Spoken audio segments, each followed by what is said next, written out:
దేవుడు అబ్రహాముతో ఏం చెప్పాడు? నీ సంతానమును ఆకాశ నక్షత్రముల వలె విస్తరింపజేస్తాను, సముద్ర ఇసుక రేణువుల వలె విస్తరింపజేస్తాను అని చెప్పాడు. ఇప్పుడు అబ్రహాము, ఇసాకు, యాకోబులతో చెప్పిన మాట ప్రకారం గొప్ప జనముగా విస్తరించారు ఇశ్రాయేలీయులు. సమస్త జనముల కంటే గొప్పగా విస్తరించినటువంటి ఈ ఇశ్రాయేలు జనాంగమును దేవుడు తన కొరకు ఏర్పరుచుకున్నాడు. అయితే ఇప్పుడు ఆ జనముతో ఆయన అంటున్నాడు, మీరు విస్తార జనం అని చెప్పి నేను మిమ్మల్ని ఏర్పరచుకోలే, గొప్ప జనమని మిమ్మల్ని ఏర్పరచుకోలే. క్రింద అంటున్నాడు, సమస్త జనముల కంటే మీరు లెక్కకు తక్కువే కదా అంటున్నాడు. సమస్త జనముల కంటే లెక్కకు వీళ్ళు ఏంటట? తక్కువేనట. అంటే జనాభా ఎక్కువ ఉందని దేవుడు అబ్రహాము, ఇసాకు, యాకోబుల సంతతి అయిన ఇశ్రాయేలును తన కొరకు ఏర్పరచుకోలా. ఈ పెద్ద గుంపు ఇది, ఈ గుంపు నా ప్రజలుగా ఉంటే బాగుంటుంది, వీరికి నా పేరు పెడితే బాగుంటుంది, నా జనులుగా నేను చెప్పుకుంటే బాగుంటుంది, ఎందుకంటే పెద్ద గుంపు అని అనుకోలే ఆయన. అందుకొరకు కాదట. క్రింద అంటున్నాడు 8వ వచనం, అయితే యెహోవా మిమ్మును ప్రేమించువాడు గనుకను తాను మీ తండ్రులకు చేసిన ప్రమాణమును నెరవేర్చువాడు గనుకను యెహోవా బాహుబలము చేత మిమ్మును రప్పించి దాసుల గృహములో నుండి ఐగుప్తు రాజైన ఫరో చేతిలో నుండి మిమ్మును విడిపించెను అన్నాడండి. మీ పితరులకు ఆయన వాగ్దానం చేశాడు, మాట ఇచ్చాడు. ఆ మాటను బట్టి, ఆ మాటను జ్ఞాపకం చేసుకొని ఇదిగో మిమ్మల్ని ఏర్పరచుకొని మిమ్మల్ని ఐగుప్తు చెరలో నుండి రప్పించాడు. అబ్రహాము, ఇసాకు, యాకోబులకు ఇచ్చిన మాట ప్రకారం మీరు నా జనము, నా స్వకీయ జనము, నేను ఏర్పరచుకున్న జనము, నా ప్రజలు, నా పిల్లలు అని చెప్పాడు. ఇప్పుడు ఆయన వారిని ఏర్పరచుకున్నాడు, వారిని తన పిల్లలు అన్నాడు, వారిని స్వకీయ జనం అన్నాడు. ఓకే, వారిని ఎందుకు తన స్వకీయ జనంగా ఏర్పరచుకున్నాడు? అబ్రహాము, ఇసాకు, యాకోబులకు మాట ఇచ్చాడు గనక తన సొంత జనముగా ఏర్పరచుకున్నాడు అని అంటే అసలు వారికి ఎందుకు మాట ఇవ్వాలి? వీరినే ఎందుకు ఏర్పరచుకొని తన స్వకీయ జనంగా ఆయన చెప్పుకోవాలి? ఏంటి ఆయన ఉద్దేశం? ఏంటి ఆయన ప్రణాళిక? ఏంటి? ఒకసారి మనం చూద్దాం. కీర్తనల గ్రంథం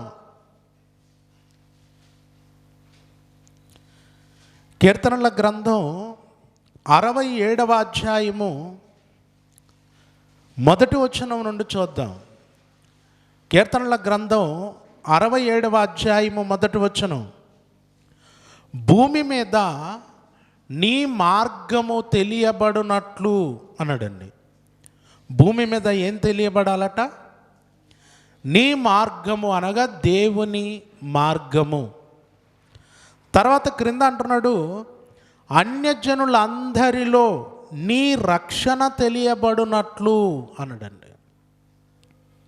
అంటే భూమి మీద దేవుని మార్గము సకల జనులకు తెలియాలి. భూమి మీద దేవుని యొక్క రక్షణ అన్యజనులందరికీ తెలియాలి. ప్రతి మనిషి దేవుని మార్గములో నడవాలి. ప్రతి మనిషి రక్షణ పొందుకోవాలి. ప్రతి మనిషి దేవుడి దగ్గరికి రావాలి. దేవుడి దగ్గరికి రావాలంటే ఆయన మార్గం తెలియాలి, రక్షణ కావాలి, ఆయన రక్షణ సమాజానికి తెలియాలి. మరి తెలియాలి అన్నప్పుడు ఏం చేయాలి? క్రింద అంటున్నాడు 2వ వచనం, దేవుడు మమ్మును కరుణించి మమ్మును ఆశీర్వదించునుగాక, ఆయన తన ముఖకాంతి మా మీద ప్రకాశింపజేయునుగాక అంటున్నాడు. చూడండి, అంటే దేవా భూమి మీద నీ మార్గం తెలియాలి సమాజం అంతటికి. అన్యజనులందరికీ కూడా నీ రక్షణ తెలియాలి. నీ రక్షణ తెలియాలంటే, నీ మార్గం తెలియాలంటే నీవు మమ్మును కరుణించి ఆశీర్వదించాలి. నీ ముఖకాంతి మా మీద ప్రకాశింపచేయాలి అంటున్నాడు. అంటే ఇక్కడ సమాజం అంతటికి దేవుని మార్గం తెలియాలంటే దేవుడు ఒక జనమును ఏర్పాటు చేసుకోవాలి. సమాజం అంతటికి రక్షణ తెలియాలి అనంటే దేవుడు తనకంటూ ఒక జనమును ఏర్పాటు చేసుకొని ఆ జనము ద్వారా తన రక్షణను, తన నీతిని, తన ప్రేమను సమాజానికి దేవుడు తెలియజెప్పాలి. ఒక తల్లిగా నీవు మంచిదానివి, నువ్వు ఒక మంచి తల్లివి అనే విషయం తెలియాలంటే ఏం కావాలి? నువ్వేం కావాలి? నువ్వు ఒక తల్లివి కావాలి. ఈమె మంచి భార్య, ఒక పురుషునికి ఒక మంచి భార్య ఈమె అని చెప్పాలి అంటే ఈమెకి ఏమవ్వాలి? వివాహం అవ్వాలి. ఆమె భర్త ఇంటికి వెళ్ళి కాపురం చేయాలి. పెళ్ళి కాకుండానే ఈమె మంచి స్త్రీ, మంచి భార్య అన్నారనుకోండి, ఎవరన్నా ఒప్పుకుంటారమ్మా? ఈమె మంచి ఇల్లాలు అంటే ఇంట్లో కాపురం చేస్తుంటే ఇల్లాలు అంటారు. ఇల్లే వదిలేసిపోయింది అనుకోండి, మంచి ఇల్లాలు అంటారా? ఇప్పుడు నీవేంటో తెలియాలి అనంటే నీవు అందులో ఉండాలి. ఒక మంచి తల్లి అని తెలియాలంటే నీకంటూ పిల్లలు ఉండాలి. ఆ పిల్లలను నీవు చక్కగా పెంచి పోషించాలి, వాళ్ళను ఒక మంచి స్థితిలో ఉంచాలి. నీవు ఒక పురుషునికి ఒక మంచి భార్యగా నీవు ఉన్నప్పుడు సమాజంలో నీకంటూ ఒక గుర్తింపు. అతనికి ఒక మంచి భార్య, గుణవతి అయిన భార్య, అతని అదృష్టం దేవుడిచ్చాడు అంటుంటారు. ప్రియులారా, సమాజానికి దేవుని నీతి తెలియాలి, రక్షణ తెలియాలి, దేవుని ప్రేమ తెలియాలి అంటే దేవుడు ఆ ప్రేమను సమాజానికి తెలియజెప్పుకోవటానికి ఒక జనాంగాన్ని ఏర్పరుచుకున్నాడు. ఆ జనమే ఇశ్రాయేలు జనం.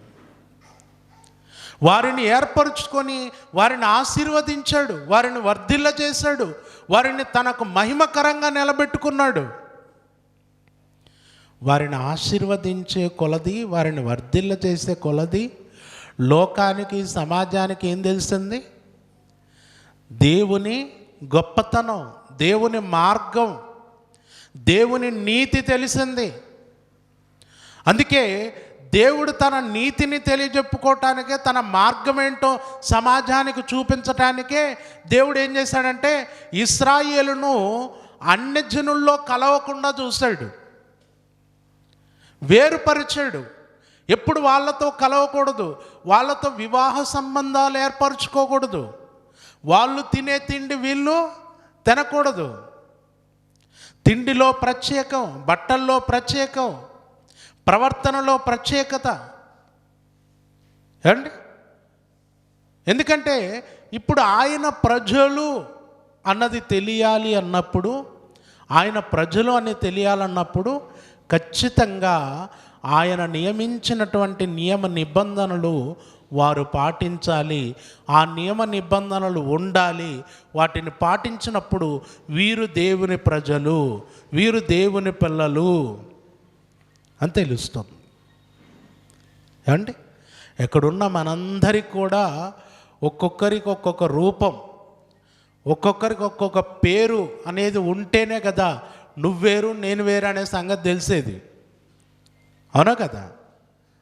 అందరం ఒకటే, అందరి రూపాలు ఒకటే ఉండి అందరి పేరు ఒకటే ఉందనుకోండి, ఇంకా ప్రత్యేకత ఏముంది? అసలు ఎవరని గుర్తించటానికి కూడా ఉంటుందా? ఉంటుందండి? ఉండదు. ఈరోజు దేవుని ప్రజలు వేరు, లోకం వేరు. దేవుడు వేరు అని చెప్పటానికి ఏం తినాలో కూడా ఇశ్రాయేలీయులకు ఏమిచ్చాడు? ఆజ్ఞలు ఇచ్చాడు. ఇదిగో ఇవి తినండి, ఇవి తినకండి, ఇవి తినటం వల్ల మీరు అపవిత్రులు అవుతారు, వీటిని ముట్టుకోకండి, ఇలాంటి ఆజ్ఞలు ఇచ్చాడు. ఇలా దేవుడు ప్రత్యేకంగా ఆ జనమును ఏర్పరచుకొని వారిని ఆశీర్వదించాడంట. దేవుడు వారిని ఎంతలా ఆశీర్వదించాడు అనంటే, నిజంగానండి, వారిని ఆశీర్వదించటం అనేటటువంటిది లోకమంతటికి తెలిసి, ఇదిగో ఇశ్రాయేలీయులు యెహోవా జనులు, వారు ఆయన చేత ఆశీర్వదింపబడిన వారు, ఆయన ఏంటి, ఆయన క్యారెక్టర్ ఏంటి, ఆయన మార్గం ఏంటి అని తెలుసుకునేంతలా దేవుడు వారిని ఆశీర్వదించాడు. లోకం తెలుసుకునేంతలా ఆశీర్వదించాడు.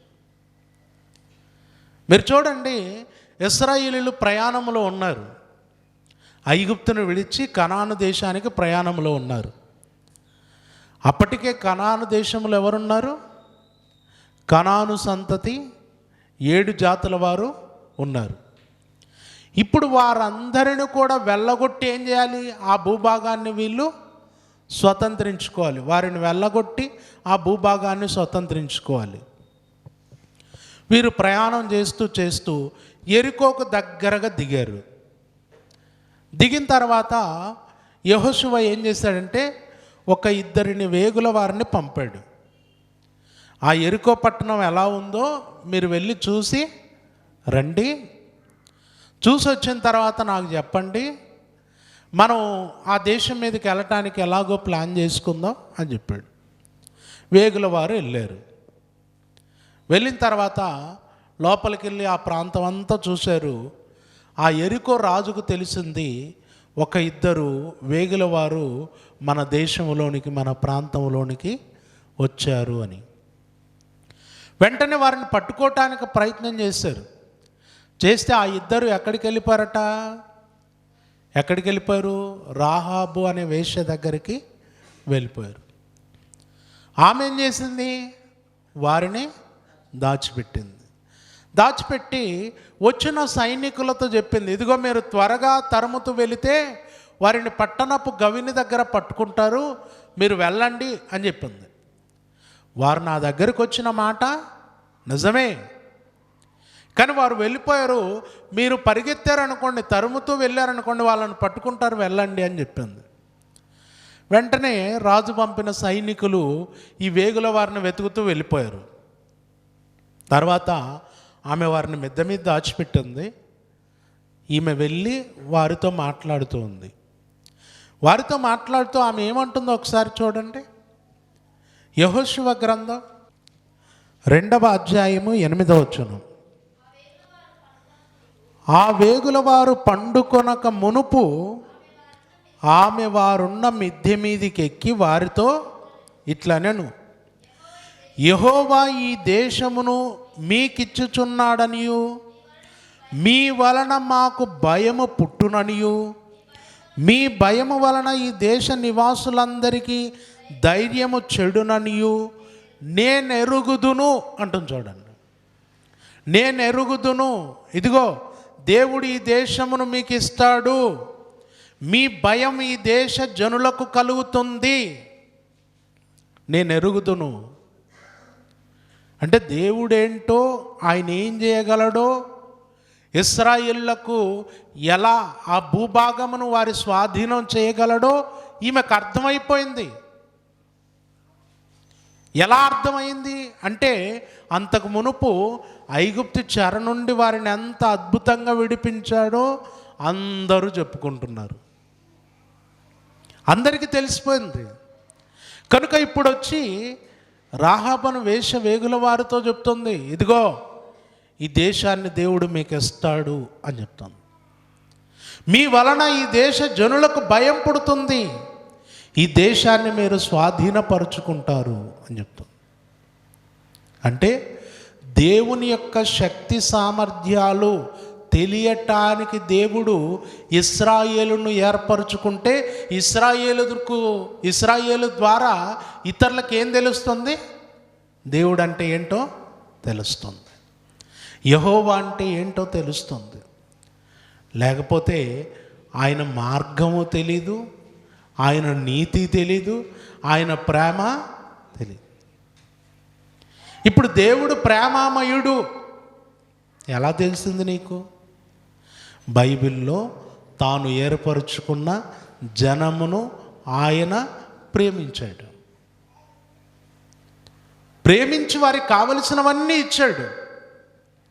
మరలా పాపముల చేత అపరాధముల చేత వారు చచ్చిపడి ఉంటే తన ప్రియకుమారుడైన యేసుక్రీస్తును వారి కొరకు పంపించాడు. ఆయన రక్తము ద్వారా వారిని పాపము నుండి విడిపించాడు. ఇదంతా మనం చదువుతున్నప్పుడు ఓహో, సృష్టికర్త అయినటువంటి దేవాది దేవునిలో ఇలాంటి ప్రేమ ఉందా, ఇలాంటి నీతి ఉందా, ఇలాంటి కృప ఆయనలో ఉందా అన్న సంగతి మనకు అర్థమవుతుంది. అంటే దేవుడు లోకమంతటికి ఆయన ఏంటో తెలియజేసుకోవటానికి ప్రత్యేకంగా ఆయన ఏర్పరచుకున్న జనాంగమే ఇశ్రాయేలు జనాంగం. ఈరోజు బైబిల్ అంతటిలో మనం ఎవరి గురించి చదువుతున్నామో తెలుసా? బైబిల్లో ఎవరి గురించి చదువుతున్నామంటే ఇశ్రాయేలుల గురించే చదువుతున్నాం. ఇశ్రాయేలుల కొరకు దేవుడు చేసినవి చదువుతున్నాం. ఇశ్రాయేలులకు దేవుడిచ్చిన వాగ్దానాలు చదువుతున్నాం. ఇశ్రాయేలులను శిక్షించిన విధానం చదువుతున్నాం. ఇశ్రాయేలులను ప్రేమించిన విధానం చదువుతున్నాం. ఇవన్నీ చదువుకుంటూ ఎవరిని అర్థం చేసుకుంటున్నాం? మనం ఎవరిని అర్థం చేసుకుంటున్నాం? ఇశ్రాయేలులను అర్థం చేసుకుంటున్నావా, దేవుణ్ణి అర్థం చేసుకుంటున్నాం? దేవుడు. ఇవన్నీ చదువుకుంటూ మనం ఎవరికి దగ్గర అవుతున్నాం? దేవునికి దగ్గర అవుతున్నాం. అంటే దేవుడు ఆయన ఏంటో తెలియజేసుకోవటానికి వీళ్ళని పట్టుకున్నాడు. వీళ్ళ ద్వారా ఆయన ఏంటో అందరికీ తెలియజేసుకున్నాడు. అందుకే వారు అంటున్నారు కీర్తనల గ్రంథంలో, భూమి మీద నీ మార్గము తెలియబడినట్లు, అన్యజనులందరికీ నీ రక్షణ తెలియబడినట్లు, దేవా నీవు మమ్మను కరుణించి ఆశీర్వదించుము. నువ్వు మమ్మల్ని ఆశీర్వదిస్తే నీ మార్గం అన్యజనులకు తెలుస్తుంది. నువ్వు మమ్మల్ని ఆశీర్వదిస్తే నీ రక్షణ లోకానికి తెలుస్తుంది అని ప్రార్థించారు. మరి దేవుడు వారిని ఆశీర్వదించాడా? ఇశ్రాయేలును ఆశీర్వదించాడండి. ఆశీర్వదించడానికి దేవుడు ఏం చేశాడు? ఒకసారి చూద్దాం. అపోస్తుల కార్యములు 3వ అధ్యాయము 26వ వచనం. దేవుడు తన సేవకుని పుట్టించి మీలో ప్రతి వానిని వాని దుష్టత్వము నుండి మళ్లించుట వలన మిమ్మును ఆశీర్వదించుటకు ఆయనను మొదట మీ యొద్దకు పంపెనని చెప్పాను. మిమ్మును ఆశీర్వదించుటకు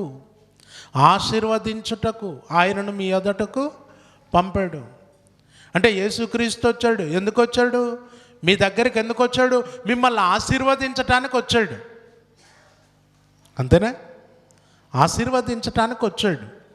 అలాగే ఎఫెసీలకు రాసినటువంటి పత్రిక 1వ అధ్యాయము 3వ వచనం, మన ప్రభు అయిన యేసుక్రీస్తు యొక్క తండ్రియగు దేవుడు స్తుతింపబడును గాక. ఆయన క్రీస్తునందు పరలోక విషయములో ఆత్మ సంబంధమైన ప్రతి ఆశీర్వాదమును మనకు అనుగ్రహించను. సంఘానికి క్రీస్తునందు విశ్వాసం ఉంచిన ఆ ప్రారంభ క్రైస్తవులకు పరలోక సంబంధమైన ప్రతి ఆశీర్వాదాన్ని ఏం చేశాడు? ఆయన అనుగ్రహించాడు. వారిని ఆశీర్వదించడానికి యేసుక్రీస్తును మొదట వారి మధ్యకు పంపాడు. ఇప్పుడు ఈరోజు మన ముందు దేవుణ్ణి చేరుకోవటానికి మనం ఎవరిని చూస్తున్నాం? ఇశ్రాయేలు జనాంగమును. వారిని ఎంతలా ఆశీర్వదించాడు, ఎంతలా ప్రేమించాడు, వారి పట్ల ఎంత కృప చూపించాడు. వారిని ప్రేమించిన విధానం మనల్ని దేవునికి దగ్గర చేస్తుంది. వారి పట్ల దేవుడు చూపిన కృప మనల్ని దేవుడిని తెలుసుకునేలా చేసింది.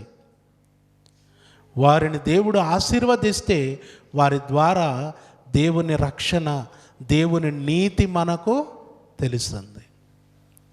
చాలామంది దేవుడు ఇశ్రాయేలును వదిలేశాడు, ఇశ్రాయేలును దేవుడు వదిలేశాడు, దేవుడు అన్యజనులైన మనల్ని పట్టుకున్నాడు, ఇశ్రాయేలును వదిలేశాడు అంటారు.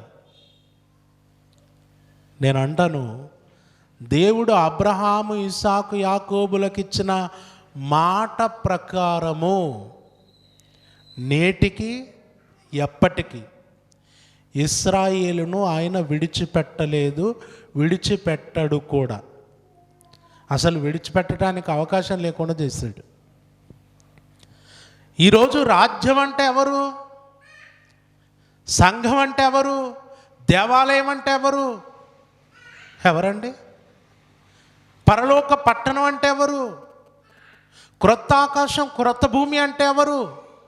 క్రీస్తు యేసునందు విశ్వాసం ఉంచి మొదటి శతాబ్దములో అపోస్తుల సువార్త ద్వారా క్రీస్తు నొద్దకు వచ్చినటువంటి ఇశ్రాయేలీలలో నుండి రక్షించబడిన వారు. తెలుసా ఈ సంగతి? ఇశ్రాయేలీలు ప్రభువును ద్వేషించారు, అపోస్తులను రాళ్లతో కొట్టారు, సువార్తను అంగీకరించలేదు, అందుకే దేవుడు వారిని వదిలేశాడు, అన్యజనుల మధ్యకు సువార్తను పంపించాడు. ఇప్పుడు అన్యజనుల స్వాస్థ్యం అయ్యింది, దేవుడు అన్యజనులకు దేవుడు అయ్యాడు అంటుంటారు. అన్యజనులను దేవుడు తన దగ్గరికి రప్పించుకోవటానికి ఇశ్రాయేలును పట్టుకున్నాడు. ఇశ్రాయేలును నేటికి విడిచిపెట్టకుండా ఇశ్రాయేలు ద్వారానే అన్యజనులను తన దగ్గరికి తెచ్చుకున్నాడు. ఈరోజు మనమంతా ఎక్కడున్నాము అంటే క్రీస్తు యేసునందు విశ్వాసం ఉంచిన ఇశ్రాయేలులో నుండి రక్షింపబడిన ఆ జనం ఒక సంఘముగా కట్టబడితే అందులో ఉన్నాం, ఒక రాజ్యంగా కట్టబడితే అందులో నివసిస్తున్నాం, ఒక దేవాలయంగా కట్టబడితే అందులో నివసిస్తున్నాం, అందులోకి వచ్చాం. మనం దేవాలయం కాదండి, దేవాలయంలో నివసిస్తున్న ప్రజలు. మరి దేవాలయం ఎవరు? గతంలో చెప్పాను నేను. సొలొమోను దేవాలయం కట్టాడు దేవునికి. దేవుడి కొరకు కట్టిన ఆ భౌతికమైన దేవాలయానికి ఎవరు వెళ్ళేవారు? ఇశ్రాయేలు 12 గోత్రముల వాళ్ళు వెళ్ళేవారు. ఇశ్రాయేలు 12 గోత్రముల వారు దేవుణ్ణి ఆరాధించటానికి, దేవునికి బలులు అర్పించటానికి, దేవునికి నైవేద్యం ఇవన్నీ చేయటానికి సొలొమోను కట్టిన దేవాలయానికి వెళ్ళేవారు.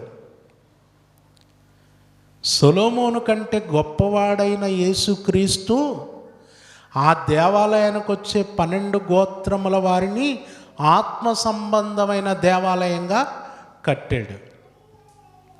అందుకే దావీదుతో దేవుడు చెప్పేటప్పుడు మీరు చదువుకోండి, వెళ్ళి సమూయేలు గ్రంథములు కావచ్చు, దినవృత్తాంతముల మొదటి గ్రంథములు కావచ్చు, నీలో నుండి వచ్చు నీ కుమారుడు నా కొరకు మందిరం కడతాడు అంటాడు. దావీదుతో దేవుడు అంటాడు, నీలో నుండి వచ్చు కుమారుడు నా కొరకు మందిరం కడతాడు అంటాడు. ఇక్కడ నీలో నుండి వచ్చు కుమారుడు అంటే సొలొమోను, నీలో నుండి వచ్చు కుమారుడు అంటే యేసుక్రీస్తు. ఏమండి? ఇక్కడ సొలొమోను భౌతిక దేవాలయం కట్టాడు, యేసుక్రీస్తు ఆత్మ సంబంధమైన దేవాలయం కట్టాడు. సొలొమోను రాతి కట్టడం కట్టాడు, యేసుక్రీస్తు ఆ రాతి కట్టడంలోకి వెళ్ళి దేవునికి బలులు అర్పించే ఇశ్రాయేలీలందరినీ ఒక ఆత్మ సంబంధమైన దేవాలయంగా కట్టాడు. ఇదొక అద్భుతమైనటువంటి మర్మం. ఇది అర్థమైతేనే బైబిల్ అర్థమవుతుంది. ఇది గ్రహిస్తేనే బైబిల్ మనకు స్పష్టంగా అర్థమవుతుంది. ఈరోజు క్రైస్తవ సమాజంలో ఈ సంగతి అర్థం కాకనే బైబిల్ ఎలా పడితే అలా బోధిస్తూ ఉన్నారు. చాలా తప్పండి. యేసుక్రీస్తు ఇశ్రాయేలును ఆశీర్వదించి వారిని ఒక దేవాలయంగా కట్టాడు. ఇప్పుడు ఆ దేవాలయంలో ఉన్నాం, మనం ఆ సంఘములో ఉన్నాం, ఆ ప్రభు కట్టిన రాజ్యంలో ఉన్నాం. కనుక ఇశ్రాయేలును దేవుడు విడిచిపెట్టాడండి? విడిచిపెట్టలా. ఒక అక్షయమైన ఆత్మ సంబంధమైన రాజ్యముగా, దేవాలయముగా, యుగ యుగములు నిలిచేటటువంటి ఒక పరలోక పట్టణంగా వారిని నిర్మించాడు. వారిని ఎందుకు విడిచిపెడతాడు? వారిని ఎందుకు వదిలేస్తాడు? యేసుక్రీస్తు ఆయన సువార్త మొదటి శతాబ్దంలో ఆయన మరణ సమాధి పునరుద్ధానముల తర్వాత ఆరంభమైంది. ఆ సువార్త యెరూషలేము నాశనం వరకు ప్రకటింపబడింది. ఈ యెరూషలేము నాశనం వరకు ఎవరైతే ప్రభువునందు విశ్వాసం ఉంచారో వారందరిని ఒక ఆత్మ సంబంధమైన రాజ్యంగా, దేవాలయంగా, సంఘంగా ఆయన కట్టాడు ఇశ్రాయేలీయులను. తర్వాత అయిపోయింది. యెరూషలేము నాశనం తర్వాత ఇక ఇశ్రాయేలీయుడు లేడు, యూదుడు లేడు, అన్యజనుడు అనేది లేదు. ఒకటే క్రైస్తవుడు, అన్యజనుడు. ఇప్పుడు క్రీస్తుని నమ్మినవాడు క్రైస్తవుడు, క్రీస్తుని నమ్మనివాడు అన్యజనుడు. ఇప్పుడు ఇశ్రాయేలీయులకంటూ ప్రత్యేకత ఏమీ లేదు. మేము ఇశ్రాయేలీయులమండి, మాకు వాగ్దానాలు ఉన్నాయి, ఆ వాగ్దానాల కొరకు ఎదురు చూస్తున్నాం, మాకు నెరవేరుతాయి అనుకుంటూ ఉన్నారనుకోండి, వాళ్ళు జీవితాంతం, వాళ్ళు వచ్చిన తర్వాత వాళ్ళ పిల్లలు అలాగే అనుకుంటూ ఉన్నా వాళ్ళు పోవాల్సిందే, కానీ జరిగేదేమీ లేదు. ఎందుకంటే దేవుడు చెప్పినది చెప్పినట్టుగా నెరవేర్చాడు. ఇశ్రాయేలును ఒక అక్షయమైన రాజ్యంగా ఆయన కట్టుకున్నాడు. ఆయన ఏర్పరుచుకున్న వారిని ఒక దేవాలయంగా నిర్మించుకున్నాడు. ఆయన వారిని విడిచిపెట్టలేదు. ఇప్పుడు ఆయన కట్టిన ఆ ఇశ్రాయేలీలతో కూడిన దేవాలయంలోనే మనం ఉండి దేవుణ్ణి ఆరాధిస్తూ ఉన్నాం. కనుక లోకమంతటికి, సమాజం అంతటికి దేవుడు తన్ను తాను తెలియజేసుకోవటానికి ఇశ్రాయేలు జనాంగమును ఏర్పరుచుకున్నాడు. వారి ద్వారానే లోకానికి ఏం తెలుస్తుంది? ఆయన మార్గం తెలుస్తుంది. వారి ద్వారానే లోకమంతటికి ఏం తెలుస్తుంది? ఆయన నీతి, ప్రేమ, రక్షణ, ప్రతిదీ వారి ద్వారా తెలియజేయబడుతుంది. వారి ద్వారా తెలియజేయబడినందుకే ఇప్పుడు మనమంతా ఎక్కడికి వచ్చాం? యేసుక్రీస్తు వద్దకు వచ్చాం, ఆయనను ఆరాధించటానికి వచ్చాం. ఇప్పుడు మనం వచ్చి మనం ఆయన ప్రజలమై, ఆయన పిల్లలమై, ఆయన సన్నిధిలో నివసిస్తూ, ఆయన కొరకు బ్రతుకుతూ, మనం ఆయన ద్వారా ఆశీర్వదింపబడ్డాం అనుకోండి, మన ద్వారా కూడా లోకానికి ఏం తెలుస్తుంది? ఏం తెలుస్తుంది? దేవుని మార్గం ఏంటో తెలుస్తుంది, దేవుని నీతి ఏంటో తెలుస్తుంది, దేవుని ప్రేమ ఏంటో తెలుస్తుంది, దేవుని కృప ఏంటో తెలుస్తుంది. అందుకే దేవుడి దగ్గరికి వచ్చి మనం దేవుని ద్వారా ఆశీర్వాదం పొంది వర్ధిల్లి లోకానికి కనబడాలి. మనం ఇక్కడికి వచ్చి దరిద్రులుగా బ్రతుకుతున్నాం అనుకోండి, దరిద్రతలో ఉన్నాం అనుకోండి, లోకం దేవుడి దగ్గరకు వస్తుందా? వస్తుందండి? రాదు. లోకం ఎప్పుడు కూడా ఎలా చూస్తుందంటే, నువ్వు అక్కడికి వెళ్తున్నావు కదా, నీకేం వచ్చింది, నువ్వు ఇక్కడికి వెళ్ళావు, నీకేం వచ్చింది, నువ్వు ఆయనను పట్టుకున్నావు, ఆయనను కొలుస్తున్నావు, పూజిస్తున్నావు, నీకేం కలిగింది అని లోకం నిన్ను చూస్తుంది. ఇప్పుడు నువ్వు పూజించే ప్రభువుకు నీకు ఏంటో ఒక చక్కటి అనుబంధం ఉండి నీవు ఆయన వలన ఆశీర్వదింపబడితే నిన్ను చూసిన లోకం ఎక్కడికి వస్తుంది? నీవు నమ్ముకున్న ప్రభు దగ్గరికి వస్తుంది. నువ్వు దరిద్రతతో ప్రారంభమయ్యావు, క్రీస్తులోకి వచ్చావు, 10 ఏళ్ళు అయింది, దరిద్రుడిగానే బ్రతుకుతున్నావు, నీ బ్రతుకు మారలా, నీ స్థితి మారలా, నువ్వు అలాగే ఉన్నావు. లోకం నిన్ను చూసి ప్రభు దగ్గరికి ఎందుకు వస్తుంది? వస్తుందండి? వస్తుందా? రాదు. లోకం ఎప్పుడు కూడా చూస్తూ ఉంటుంది అండి, లోకం గమనిస్తూ ఉంటుంది. నువ్వు నమ్ముకున్న ప్రభు నీకేమిచ్చాడు, ఆయన దగ్గరికి వెళ్ళిన తర్వాత నువ్వేమీ మారావు, ఏం జరిగింది అన్న చూస్తాం. ఈరోజు ఎందరో దేవుని వలన ఆశీర్వదింపబడుట ద్వారా, వారి ద్వారా అనేకులకు దేవుని మార్గం తెలియజేయబడుతుంది, దేవుని నీతి తెలియజేయబడుతుంది. మరి మనం దేవుని సన్నిధిలో ఉన్నాం, మన ద్వారా దేవుని మార్గం తెలియజేయబడే పరిస్థితి ఉందా? దేవుని రక్షణ మన ద్వారా లోకానికి తెలియజేయబడే స్థితిలో మనం ఉన్నామా? ఇంతకు మనం ఆశీర్వదించబడ్డామా? ఆశీర్వదింపబడి వర్ధిల్లితే మన ద్వారా లోకానికి తెలుస్తుంది. ఇప్పుడు ఎక్కడి నుండో మీరు వస్తున్నారండి, ఇక్కడ సంఘానికి ఎక్కడి నుండో వస్తున్నారు.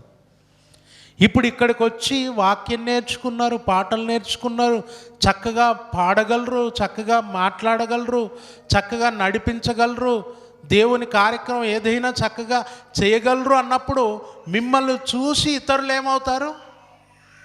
మీరు ఎక్కడైతే ఎదుగుతున్నారో మేము అక్కడికి వస్తామంటారు. మీరు ఇక్కడికి వచ్చి 10 ఏళ్ళైనా అప్పుడు ఎట్టున్నారో ఇప్పుడు అలాగే ఉన్నారనుకోండి, ఎవరు వస్తారు మిమ్మల్ని చూసి? వస్తారు ఎవరన్నా? నీలో మార్పు కనబడాలి, నీలో ఫలాలు కనబడాలి. నిన్ను చూసిన లోకం, నిన్ను చూసిన నీ చుట్టూ ఉన్న సమాజం, నువ్వు ఎక్కడికి వెళ్తున్నావు, నువ్వు బాగుపడ్డావు, నువ్వు ఎక్కడికి వెళ్తున్నావు, ఎక్కడికి వెళ్ళి బాగుపడ్డావు, నేను అక్కడికి వస్తాను అనాలి. సంవత్సరాలు అయింది రావటం, నిన్ను చూసి ఎవ్వరు కదలట్లా అంటే నువ్వు ఆశీర్వదింపబడ్డావా లేదా? వర్ధిల్లావా లేదా? వర్ధిల్లితే నిన్ను చూసి అనేకులు ఏమవుతారు? వస్తారు. వాళ్ళకు తెలుస్తుంది. ఏంటి, మా ఊర్లో నుండి చాలామంది ఇక్కడికి వస్తారు, కర్నూలుకి వస్తారు ప్రార్థనకు, కర్నూలుకి వస్తారు ప్రార్థనకు. ఇప్పుడు వాళ్ళు పోయేటప్పుడు వీళ్ళు జాగ్రత్తగా చూస్తూ ఉంటారు, పోతున్నారు కర్నూలు, పోతున్నారు ప్రార్థనకు. కర్నూలు పోయినోడు మళ్ళీ సాయంకాలం వస్తాడు, వచ్చాడు, మన దగ్గరికి రారు, వీళ్ళు కర్నూలుకి వెళ్తారు ప్రార్థనకు అనుకుంటూ ఉంటారు. ఇప్పుడు అలా వెళ్ళటం సంవత్సరం అయింది కర్నూలు రావటం. ఏమైనా మారాడా మనిషి అంటే లేదు. ఇప్పుడు ఏమనిపిస్తుంది? ఆ మనిషి అంటే మనం కూడా కర్నూలు పోదాం అనిపిస్తుందా? అనిపిస్తుందండి? ఈ పోయినోడే మారలా, పోయినోడి జీవితమే బాగలేదు, పోయినోడే ఆశీర్వదింపబడలా, పోయినోడే వర్ధిల్లలా. ఇంకా మనం ఎందుకు పోవటం? పోతే మనం కొంచెం దరిద్రతను ఎత్తినేసుకొని వస్తాం అన్నమాట. ఇప్పుడు అక్కడి నుండి ఇక్కడికి వచ్చినోడు ఇక్కడ ఆశీర్వదింపబడి వర్ధిల్లి ఆ ఫలాలు తన చుట్టూ ఉన్న సమాజానికి తెలిస్తే అప్పుడు నిన్ను బట్టి ఏమవుతారు? దేవుడి దగ్గరికి వస్తారు. ఇశ్రాయేలీయులు ఆశీర్వదింపబడ్డారు. ఇశ్రాయేలీయులను చూసే దేవుడి దగ్గరికి అనేకులు వచ్చారు. ఈరోజు మనల్ని చూసి అనేకులు మన ప్రభు దగ్గరికి రావాలంటే మనం ఆయన దగ్గరికి వచ్చి ఆయన నుండి ఆశీర్వాదం పొందుకోవాలి, ఆయన నుండి ఫలాలు పొందుకోవాలి, వర్ధిల్లాలి.